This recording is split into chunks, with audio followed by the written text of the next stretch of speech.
selalu hadir saat aku rindukanmu. Kau yang selalu setia menopangku dengan kasih setia, memberi aku kekuatan di tengah badai yang menakutkan, sampai memutih rambutku. Kau putuskan aku menutup usiaku. Ku kan selalu menyembah-Mu, oh Yesus Tuhanku. Ku milik-Mu, selamanya bagi-Mu.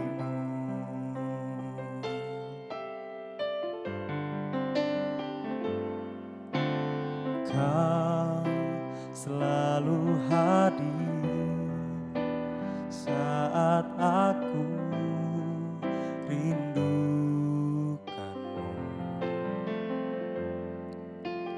Kau yang selalu setia menopangku dengan kasih setia, memberi aku kekuatan di tengah badai yang menakutkan, sampai memutih rambutku. Kau putuskan aku menutup usiaku. Ku kan selalu menyembah-Mu, oh Yesus Tuhanku. Ku milik-Mu, selamanya bagi-Mu, sampai memutih rambutku. Kau putuskan aku menutup usiaku. Ku kan selalu menyembah-Mu, oh Yesus Tuhanku. Ku milik-Mu, selamanya bagi-Mu.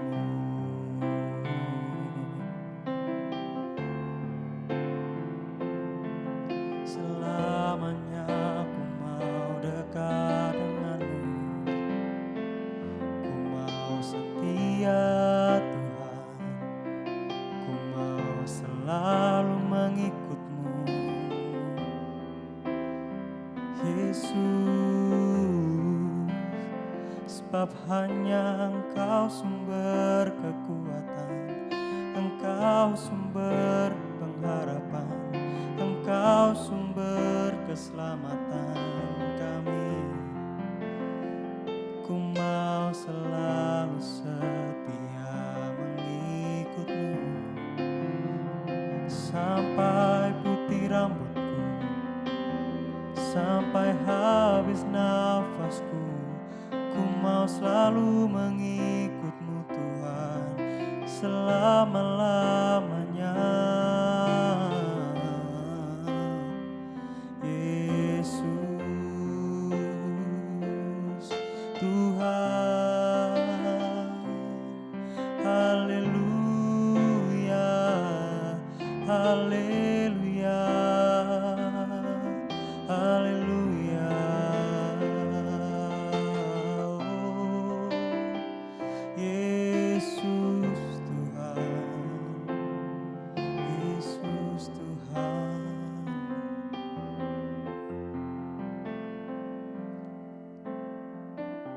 Kau mau terus setia Tuhan,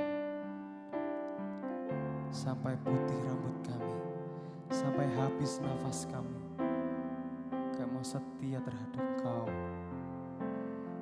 Sebab hanya darimu-lah kekuatan kami, hanya darimu-lah pengharapan kami, dan hanya darimu-lah keselamatan kami Tuhan. Kaulah segalanya bagi kami Tuhan. Terima kasih Yesus.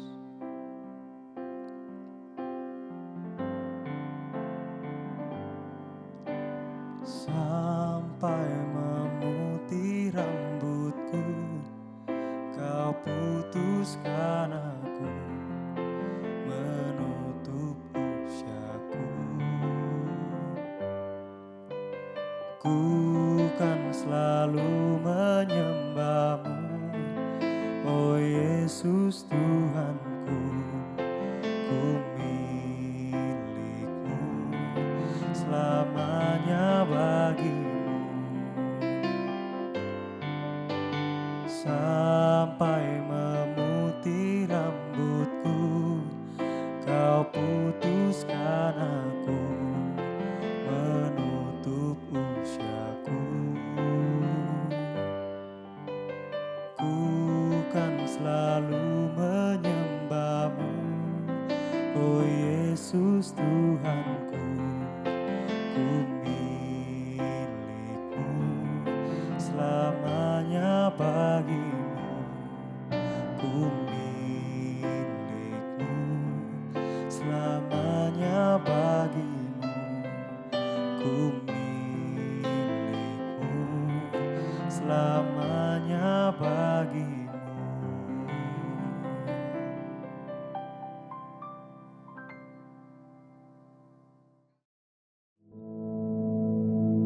Our Father, which art in heaven, hallowed be thy name.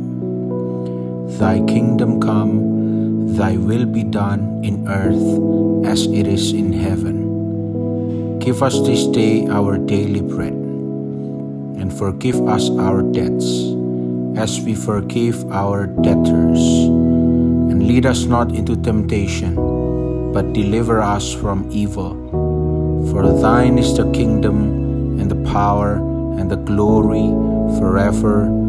Amen.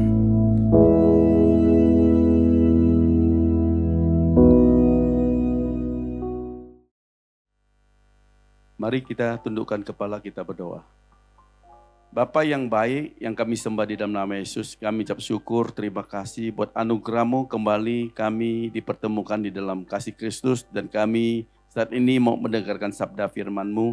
Urapi Tuhan hamba-Mu yang tidak ada apa-apanya ini, yang Engkau percayakan untuk menyampaikan firman-Mu. Biarlah apa yang keluar dari mulut bibir hamba-Mu bersungguh-sungguh berasal daripada Engkau. Kami siap Tuhan untuk mendengarnya di dalam nama Tuhan Yesus Kristus. Haleluya. Amin. Senang sekali hari ini boleh berjumpa dengan Bapak Saudara. Mari buka Alkitab kita yang terambil di dalam Injil Matius pasal yang ke-13 ayat 31 sampai ayat 33. Saya akan bacakan buat Bapak Saudara. Injil Matius pasal yang ke-13 ayat 31 sampai ayat 33. Yesus membentangkan suatu perumpamaan lain lagi kepada mereka, katanya, hal kerjaan surga itu seumpama biji sesawi yang diambil dan ditaburkan orang di ladangnya. Memang biji itu yang paling kecil dari segala jenis benih, tetapi apabila sudah tumbuh, sesawi itu lebih besar daripada sayuran yang lain, bahkan menjadi pohon, sehingga burung-burung di udara datang bersarang pada cabang-cabangnya. Dan ia menceritakan perumpamaan ini juga kepada mereka, hal kerjaan surga itu seumpama ragi yang diambil seseorang perempuan dan diadukkan ke dalam tepung terigu 3 sukat sampai kamir seluruhnya. Yang percaya firman Tuhan katakan amin. Tema yang akan saya sampaikan adalah iman yang sehat. Iman saudara sehat enggak? Bapak saudara percaya bahwa iman yang ada di dalam Bapak saudara itu sehat? Sebelum kita bicara lebih lanjut, saya mau tanya setiap kita, apa yang kita pahami tentang iman? Apa yang kita pahami tentang iman? Kalau saya sakit, saya beriman, saya pasti sembuh. Boleh nggak orang beriman demikian? Saya ikut Tuhan, saya beriman, saya pasti berkati Tuhan. Saya katakan ini bukan dasar dari iman, tapi harapan kita atau keinginan kita supaya kita disembuhkan, supaya kita diberkati. Kalau saudara hanya mengarahkan iman saudara untuk perkara yang jasmani, materi, dan duniawi, saya katakan iman saudara itu lagi sakit, perlu disehatkan. Apa itu iman yang sesungguhnya? Coba kita lihat di dalam surat Ibrani pasal yang ke-11, ayat yang pertama berkata demikian. Iman adalah dasar dari segala sesuatu yang kita harapkan dan bukti dari segala sesuatu yang tidak kita lihat. Perhatikan baik-baik dan garis bawahi. Dasar dari segala sesuatu yang kita harapkan. Ini bukan harapan yang biasa-biasa. Ini bukan harapan yang abal-abal. Apakah harapan ini ada harta dunia? Saya katakan bukan. Apakah hanya sekedar kesembuhan? Saya katakan bukan. Tapi ya, ini berbicara tentang sesuatu yang esensi, yaitu surga atau kehidupan kekal. Dan bukti dari sesuatu yang tidak kita lihat. Ketika Tuhan bangkit ya, salah satu dari muridnya yaitu Thomas tidak percaya bahwa dia sudah bangkit. Thomas butuh yang namanya bukti. Ya. Coba kita lihat di Yohanes pasal 20 ayat 25. Maka kata murid-murid yang lain itu kepadanya, kami telah melihat Tuhan, tetapi Thomas berkata kepada mereka, sebelum aku melihat bekas paku di tangannya dan sebelum aku mencucukkan jariku ke dalam bekas paku itu dan mencucukkan tanganku ke dalam lambungnya, sekali-kali aku tidak percaya. Lihat apa kata Yesus di ayat 29, Yohanes 20 ayat 29. Kata Yesus kepadanya, karena engkau telah melihat aku, maka engkau percaya, berbahagialah mereka yang tidak melihat namun percaya. Sekarang saya tanya saudara, apakah iman? Loh, tadi kita baru baca. Thomas adalah salah satu murid. Ya. Dia kalau belum melihat bahwa Yesus benar-benar sudah bangkit, dia tidak percaya. Ya. Dia setelah dia lihat Yesus dengan mata kepala dia sendiri, baru dia percaya. Dan dia ketika dia mencucukkan jarinya di tangan yang bekas ada lubang, dia baru percaya. Ketika tangannya dimasukkan dalam lambung Tuhan Yesus yang bekas ditusuk, dia baru percaya. Sekarang saya mau tanya saudara, apa itu iman? Saya mau katakan iman adalah, perhatikan baik-baik, iman adalah percaya Yesus Kristus adalah Tuhan Allah yang datang ke dunia untuk menebus dosa seluruh umat manusia. Supaya setiap kita orang yang percaya kepadanya memperoleh namanya surga. Saudara percaya? Itulah iman orang Kristen. Oke, saudara percaya?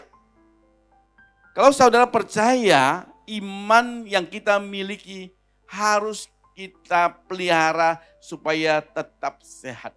Tadi saya katakan iman adalah ketika kita percaya bahwa bahwa Yesus adalah Tuhan yang turun ke dunia untuk menghapus dosa umat manusia supaya setiap orang percaya kepadanya tidak binasa melainkan beroleh hidup yang kekal.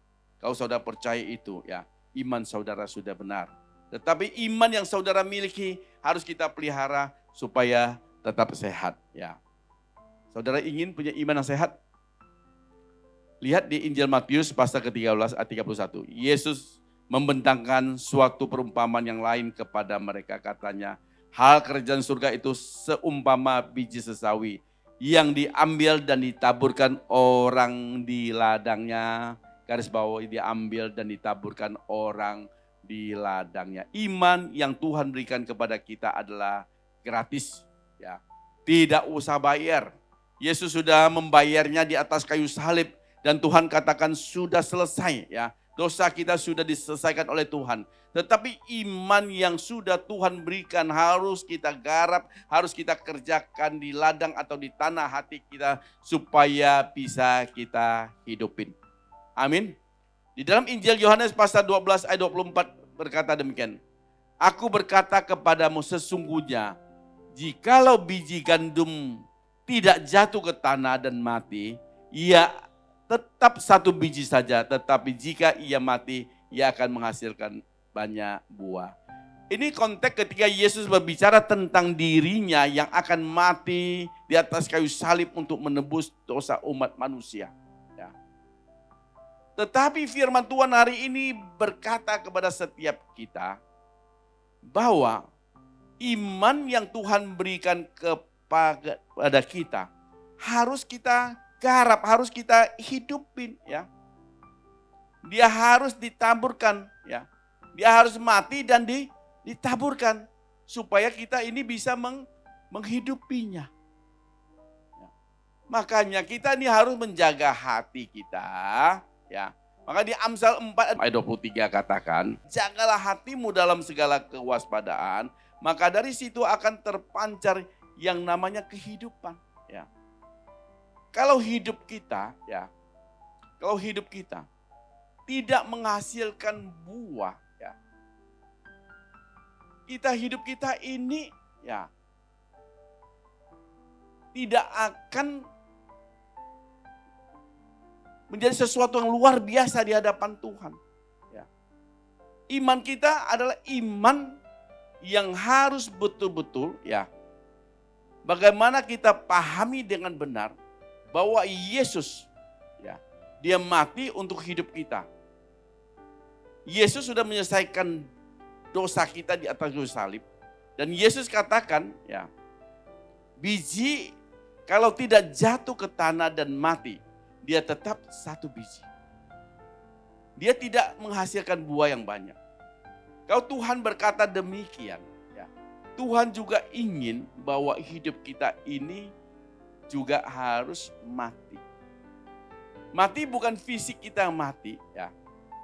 Keinginan daging kita harus kita matikan. Cara hidup kita yang lama harus kita matikan. Supaya hidup kita ini bisa berbuah. Kalau kita tidak menjaga hati kita, saya katakan sulit ya. Makanya hidup kita harus diisi oleh firman ya. Di dalam surat Roma pasal ke-10 ayat 17 katakan iman itu timbul dari pendengaran akan ya firman Kristus. Ya. Jadi ruang hati kita ini harus kita isi dengan firman Tuhan. Ya. Supaya kita bisa menghidupi. Kalau hanya kita sekedar ya percaya Yesus saja ya begitu saja ya. Jadi iman kita ini harus kita kerjakan ya. Harus kita garap ya. Harus kita hidupi. Ya. Supaya ini berbuah bagi kerajaan Allah. Kalau kita tidak ada firman Tuhan dalam kehidupan kita. Saya katakan iman kita ini iman yang tidak sehat. Iman yang sehat itu harus seluruh ruang hati kita harus kita isi dengan firman Tuhan. Amin. Itu yang pertama. Yang kedua, iman yang sehat ya. Iman yang sehat. Di dalam Matius pasal ke-13 ayat 32. Memang biji itu yang paling kecil dari segala jenis biji, tetapi apabila sudah tumbuh sesawi itu lebih besar daripada sayuran yang lain, bahkan menjadi pohon sehingga burung-burung di urang datang bersarang pada cabang-cabangnya. Garis bawahi tumbuh ya, bisa tumbuh ya. Jadi iman yang sehat itu harus bertumbuh. Tetapi kita ini jangan terkecoh. Pertumbuhan yang mana yang disebut dengan pertumbuhan yang sehat? Apakah fisiknya kelihatannya besar? Apakah kita sering kali kelihatan di gereja? Apakah kita rajin pelayanan itu adalah iman yang sehat? Kita sering lihat ya, kalau musim hujan banyak pohon yang besar di pinggir jalan itu tumbang. Kenapa pohon di pinggir jalan ini tumbang? Karena akarnya itu tidak kuat. Karena kalau di kota-kota ya, pohon itu kebanyakan adalah pohon yang ditanam ulang untuk menata kota. Jadi akarnya belum mengakar ya, akarnya belum kuat. Ketika ada angin topan, angin besar, ada banjir, akhirnya dia tumbang. Dikatakan ketika kita bertumbuh terus menjadi pohon yang besar sehingga burung-burung itu bersarang. Ini bicara sesuatu yang mengganggu, bicara sesuatu yang merusak. Ada pepatah berkata demikian, semakin tinggi pohon, semakin kencang angin menerpa. Kalau itu terjadi, apa yang harus kita lakukan? Ketika kita beriman, ketika kita percaya kepada Yesus, yang menentukan kita kuat dan tidak kuat, itu adalah akar. Bukan pelayanannya. Bukan sesuatu yang kelihatan, tetapi yang harus berbicara sesuatu yang tidak kelihatan.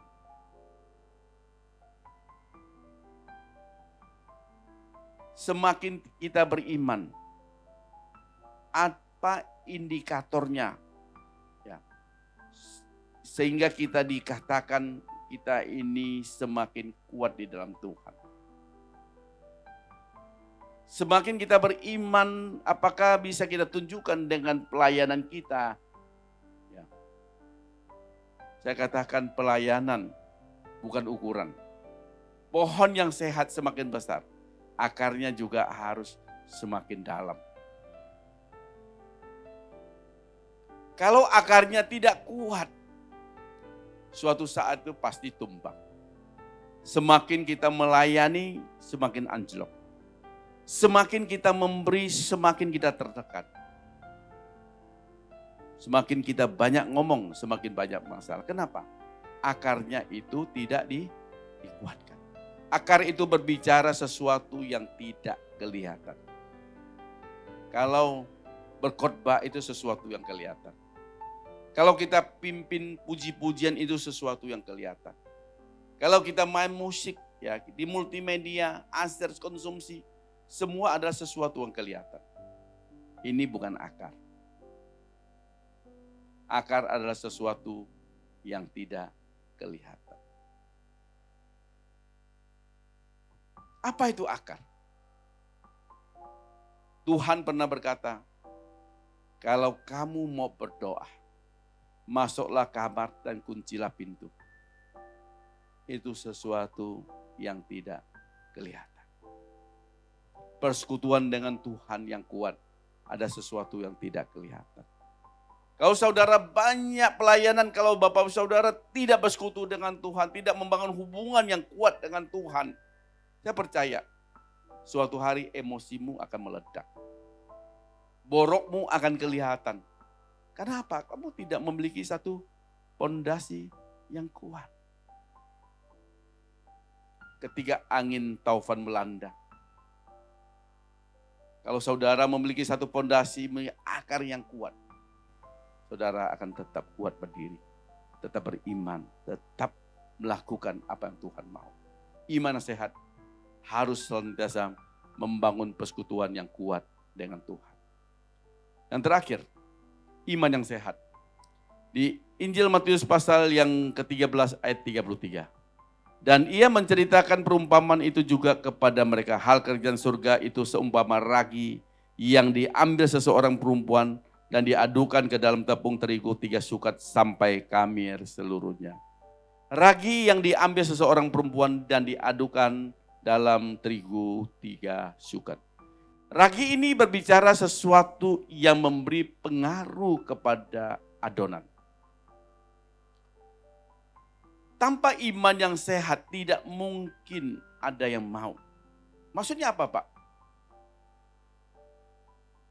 Ragi. Dia rela kehilangan wujudnya dan larut supaya ya adonan itu bisa menjadi kue. Betul tidak?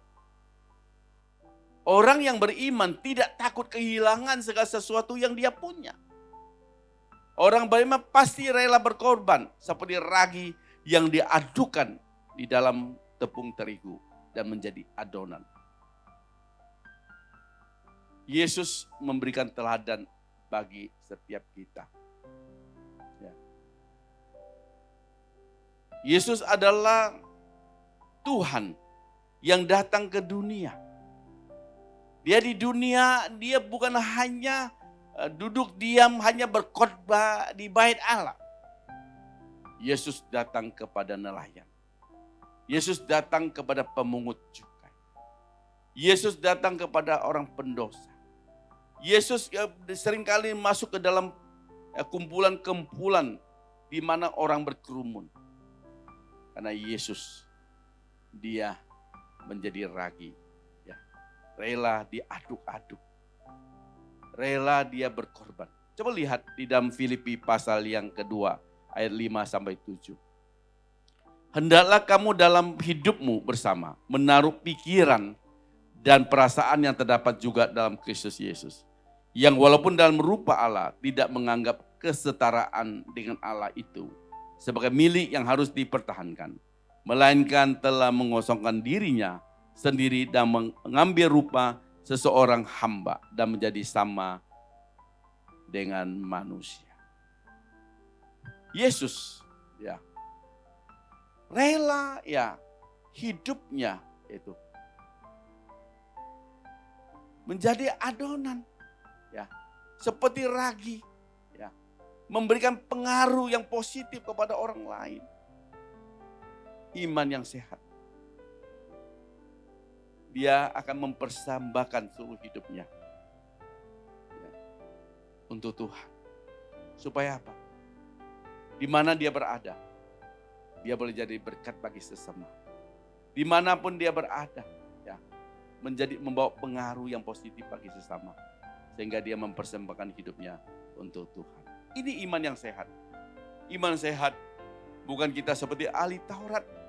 Ya, tidak kumpul dengan orang lain. Tidak pernah memberikan pengaruh apa-apa. Hidup kita hanya untuk diri kita sendiri. Ini iman yang egois. Iman yang sehat. Dia harus mempersembahkan hidupnya, dia persembahkan untuk Tuhan. Jadi berkat bagi sesama. Saya tidak perpanjang firman Tuhan. Ya firman Tuhan yang singkat ini boleh sungguh menjadi berkat buat Bapak Saudara.